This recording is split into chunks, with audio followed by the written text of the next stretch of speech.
Hello student, 11वीं की English class में आज आपका जो चैप्टर है वो हॉर्नबिल बुक से चैप्टर नंबर 4 है, जिसका टाइटल है लैंडस्केप ऑफ द सोल और जिसको लिखा है नथाली ट्रोवराई ने।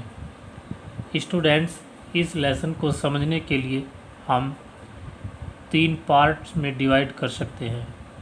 पहले पार्ट्स में हमें बताया गया है कि जो एंशियंट चाइनीज़ पेंटिंग और यूरोपियन पेंटिंग है उनके बीच में क्या डिफरेंस है, क्या अंतर है, और वो पेंटर जो इन पेंटिंग को बनाते थे उन पेंटर्स के एटीट्यूड में क्या अंतर था। सेकंड पार्ट जो चैप्टर का है वो हमें बताता है दाओजी कंसेप्शन के विषय में, दाओजी से तात्पर्य स्वयं सुई के सिद्धांत के विषय में। इसी प्रकार जो थर्ड पार्ट है उसमें हमें बताया गया है कि कुछ इस प्रकार के भी आर्टिस्ट होते हैं जो विदाउट फॉर्मल ट्रेनिंग के, बिना किसी प्रशिक्षण के भी एक्स्ट्रा ऑर्डिनरी आर्ट का क्रिएट कर जाते हैं, असाधारण कला का निर्माण कर देते हैं। ऐसा ही एग्जाम्पल हमारे इंडिया में जो चंडीगढ़ में है रॉक गार्डन, उसको बनाने वाले नेकचंद का मिलता है, जिन्होंने वेस्ट मटेरियल का यूज करते हुए चंडीगढ़ में रॉक गार्डन का निर्माण किया, जो एक दर्शनीय स्थल है जिसके लिए उनको विश्व से बहुत सारे सम्मान और पुरस्कार प्राप्त हुए। तो to know more about the lesson, let us read the textbook of the lesson. A wonderful old tale is told, एक आश्चर्यजनक अद्भुत पुरानी कहानी इज टोल्ड बताई जाती है, अबाउट द पेंटर वू दाओजी, एक पेंटर के विषय में जिस पेंटर का नाम था वू दाओजी। हु लिव्ड, जो रहता था, इन द 8th सेंचुरी, 8वीं शताब्दी में। एक अद्भुत पुरानी कहानी एक वू दाओजी नाम के पेंटर के विषय में बताई जाती है जो 8वीं शताब्दी में रहता था। His last painting was a landscape, उसकी जो अंतिम पेंटिंग थी वो एक लैंडस्केप थी, अर्थात एक भूदृश्य के बारे में थी। कमीशन्ड बाय द टांग एम्पायर जुआनजोंग, जो बनाने के लिए अधिकार दिया गया था जिसको उसे बाय द टैंग एम्पायर, टांग वंश के बादशाह शासक जुआनजोंग के द्वारा, to decorate a palace wall, सजाने के लिए उनके महल की एक दीवार को। उनकी जो अंतिम पेंटिंग थी वो एक भूदृश्य की थी, ज़मीनी भूभाग की थी, जो चीन के एक टैंग राजवंश के बादशाह शासक जुआनजोंग के अधिकार के द्वारा बनाई गई थी, उनके महल की एक दीवार को सजाने के लिए। The master had hidden his work, उस मास्टर ने अर्थात पेंटर ने, कलाकार ने छिपा लिया था हिज वर्क, अपने कार्य को, बिहाइंड अ स्क्रीन, एक स्क्रीन के पीछे। सो इसलिए only the emperor would see it, केवल एम्पायर बादशाह ही इसको देख सकता था। फॉर अ लॉन्ग वाइल, काफ़ी लंबे समय तक, द एम्पायर एडमायर्ड, जो एम्पायर था, बादशाह था, उसने प्रशंसा की, द वंडरफुल सीन, अद्भुत दृश्यों की, डिस्कवरिंग फॉरेस्ट, जिसमें बहुत सारे जंगल दिखाई पड़ते थे, हाई माउंटेन्स थे, ऊंचे ऊंचे पर्वत, वाटरफॉल्स, झरने थे, क्लाउड्स फ्लोटिंग, आकाश में तैरते हुए बादल थे, इन एन इमेंस स्काई, अनंत आकाश में तैरते हुए बादल थे। मैन ऑन हिली पाथ्स, और मनुष्य भी पथरीली सड़कों पर, राहों पर चलते हुए दिखाई देते थे। बर्ड्स इन फ्लाइट, और पक्षी जो थे वो उड़ान भरते हुए अर्थात उड़ते हुए दिखाई देते थे। काफ़ी लंबे समय तक बादशाह ने इस अद्भुत दृश्य की तारीफ की, जिसमें ये जो दृश्य था जंगलों से कवर था, ढका हुआ था, ऊंचे पर्वतों से ढका हुआ था, जिसमें झरने थे और अनंत आकाश में तैरते हुए बादल थे, पथरीली राहों पर चलते हुए व्यक्ति थे, मनुष्य थे, और उड़ते हुए पक्षी थे। लुक सर, श्रीमान जी देखो, सैड द पेंटर ने कहा। इन दिस केव, इस गुफा के अंदर, at the foot of the mountain, जो इस माउंटेन के फुट में अर्थात तलहटी में है, नीचे पैरों के स्थान पर है, ड्वेल्स अ स्पिरिट, एक आत्मा, एक प्रेत आत्मा रहती है। The painter clapped his hands, painter ने अपने हाथों से क्लैप किया, ताली बजाई। And the entrance to the cave opened, और जो केव का एंट्रेंस था, प्रवेश द्वार था, वो ओपन्ड हो गया, खुल गया।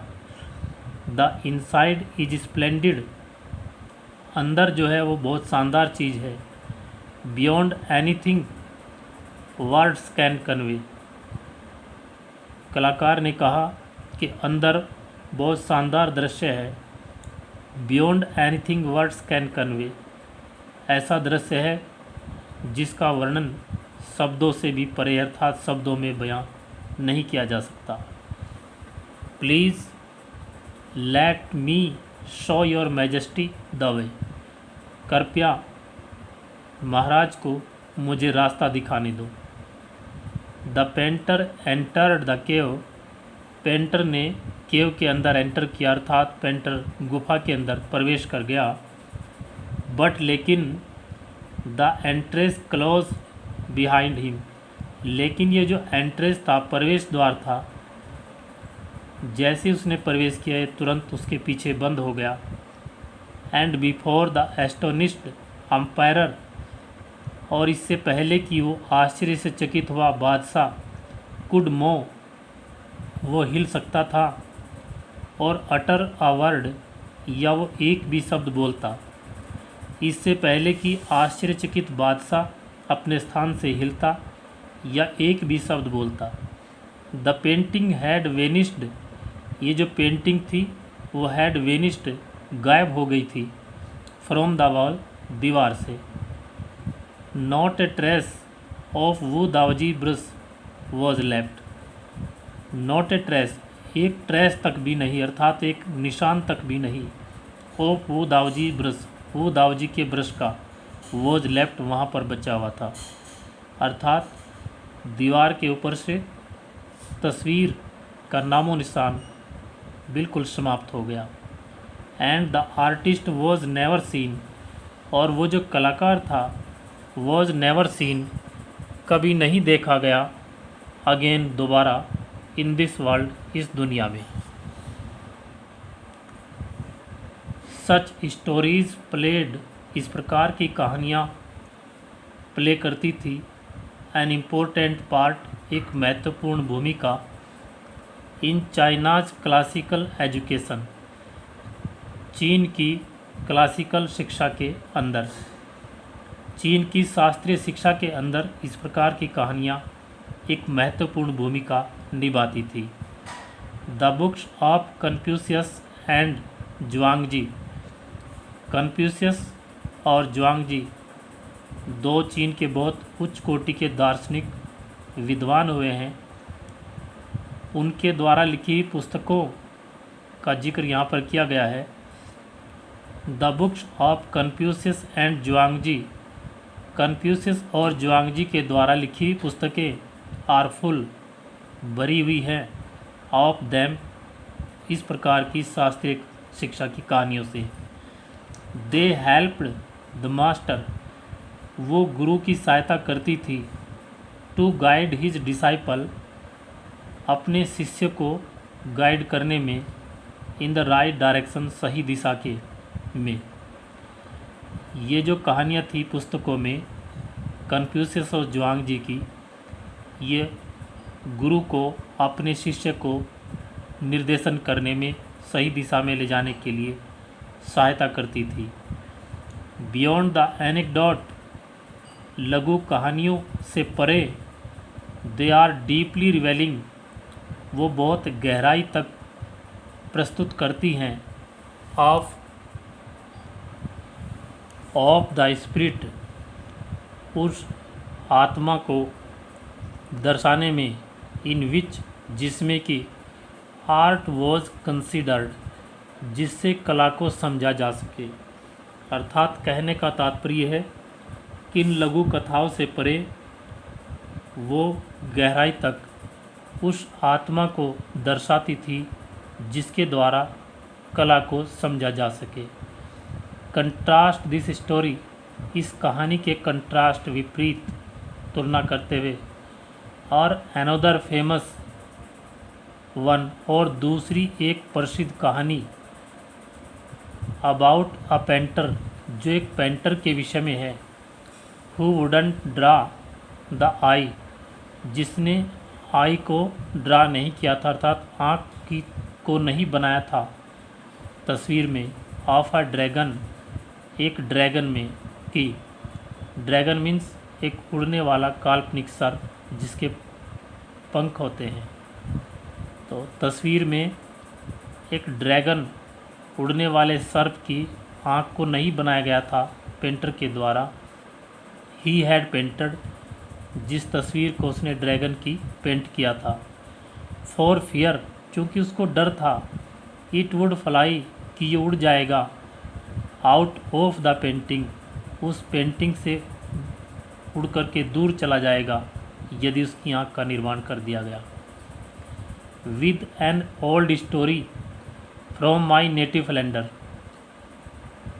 इस प्रकार की पुरानी जो कहानी थी, फ्रॉम माई नेटिव लैंडर, मेरे जन्म के स्थान फ्लैंडर के बारे में, दैट की आई फाइंड मोस्ट रिप्रेजेंटेटिव, ताकि मैं पा सकूँ सबसे अधिक प्रतिनिधित्व करने के लिए, ऑफ वेस्टर्न पेंटिंग, वेस्टर्न की पेंटिंग का। इस प्रकार की बहुत सारी पुरानी कहानियाँ जो मेरे पैदाइशी फ्लैंडर में थी, वो ये बताती थी कि सबसे अधिक वेस्टर्न पेंटिंग का प्रतिनिधित्व करती थी।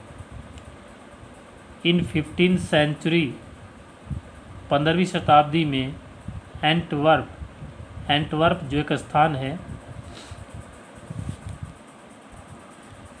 नीदरलैंड बेल्जियम में, अब मास्टर ब्लैक स्मिथ, एक जो मास्टर था ब्लैक स्मिथ था, लोहार का कार्य करता था, कॉल्ड क्वांटिन मिट से, जिसको क्वांटिन मिट से कहा जाता था, फेल इन लव, उसे प्यार हो गया, विद अ पेंटर्स डॉटर, एक पेंटर की बेटी से। The father would not accept, लेकिन पिता ने स्वीकार नहीं किया, अ सन इन लॉ, एक ऐसे दामाद को, इन सच अ प्रोफेशन, जो इस प्रकार के छोटे स्तर के व्यवसाय से जुड़ा था। अर्थात लोहार जैसे व्यवसाय को अपनाने के कारण उस क्वांटन मिट्सी को, जिस लड़की से उसे प्यार हुआ था, उसके पिता पेंटर के द्वारा उसे मान्यता नहीं दी गई।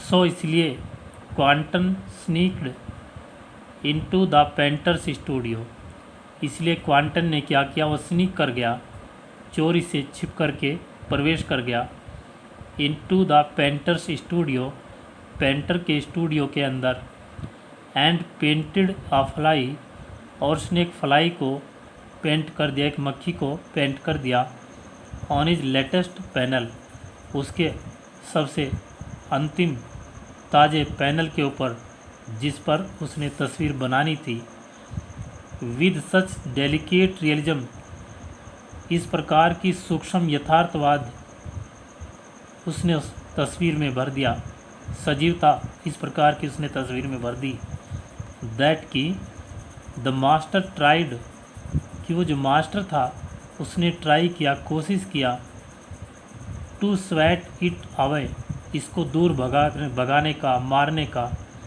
बिफोर ही रियलाइज, इससे पहले कि वो अनुभव कर पाता, सच्चाई को जान पाता कि व्हाट हैड हैपन्ड, क्या कहानी घटित हुई थी।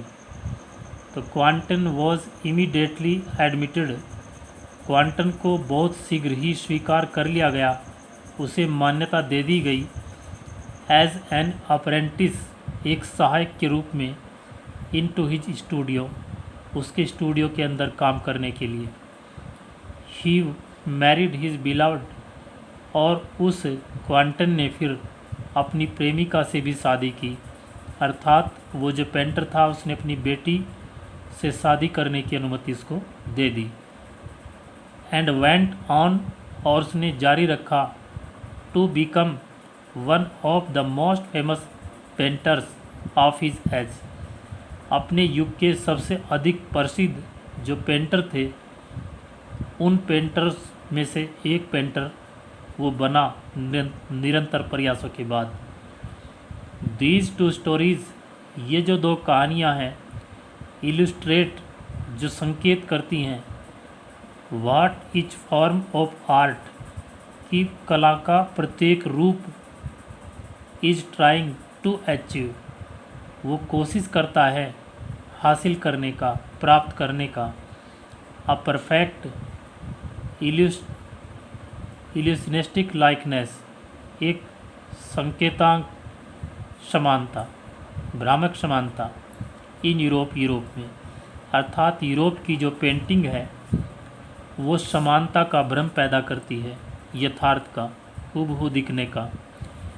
The essence of inner life and spirit in Asia, जबकि एशिया की जो पेंटिंग है वो जीवन और आत्मा के सार को दर्शाने का प्रयास करती है, अर्थात जीवन की गहराई और आत्मा की गहराई को दर्शाने का प्रयास करती है। इन द चाइनीज स्टोरी, चीन की कहानियों में, the emperor commissions a painting, जो अम्पायर होते थे, बादशाह होते थे, कमीशंस अ पेंटिंग, वो पेंटिंग की अनुमति देते थे, अधिकार प्रदान करते थे, एंड एप्रिशिएट्स, और फिर प्रशंसा करते थे, इट्स आउटर अपीयरेंस, इसकी बाह्य रूप से जो दिखावट होती थी, बाह्य रूप से पेंटिंग कैसी दिखती थी, इसको लेकर के वो प्रशंसा करते थे। बट लेकिन द आर्टिस्ट रिवेल्स, लेकिन जो कलाकार होता है वो क्या करता है, रिवेल्स, दर्शाता है, टू हिम, उसको, द ट्रू मीनिंग, सच्चा अर्थ, ऑफ हिज वर्क, अपने कार्य का। लेकिन जो कलाकार होता है वो अपने कार्य का, उसको सच्चा अर्थ क्या है ये दर्शाता है। द अम्पायर में रूल, जो बादशाह है वो रूल कर सकता है, शासन कर सकता है, ओवर द टेरिटोरी, एक ज़मीनी भूभाग के ऊपर, क्षेत्र के ऊपर, ही हैज़ कॉन्क्वर्ड, जिसने उसको जीता हो। एक बादशाह उस ज़मीनी क्षेत्र के ऊपर शासन कर सकता है जिसको उसने जीता हो। बट लेकिन ओनली द आर्टिस्ट नोज, लेकिन केवल कलाकार ही जानता है, द वे विदिन, उस रास्ते को, उस माध्यम को जो उसकी कला के अंदर है। Let me show the way, मुझे रास्ता दिखाने दो। द दाओ, अ वर्ड, दाओ जो एक शब्द है, दैट मीन्स, जिसका मतलब है, बोथ, दोनों ही, द पाथ, रास्ता भी, और द मेथड, और तरीका भी। अर्थात दाओ शब्द के दो अर्थ है, पाथ रास्ता भी और तरीका भी। तो जहाँ उसने कहा कि let me show the way, मुझे रास्ता दिखाने दो, तो इसका मतलब है कि वो रास्ता और तरीका दोनों दिखाना चाहता है। एंड द मिस्टीरियस वर्क्स, और जो रहस्यात्मक कार्य है, ऑफ द यूनिवर्स, इस ब्रह्मांड का, उसके बारे में।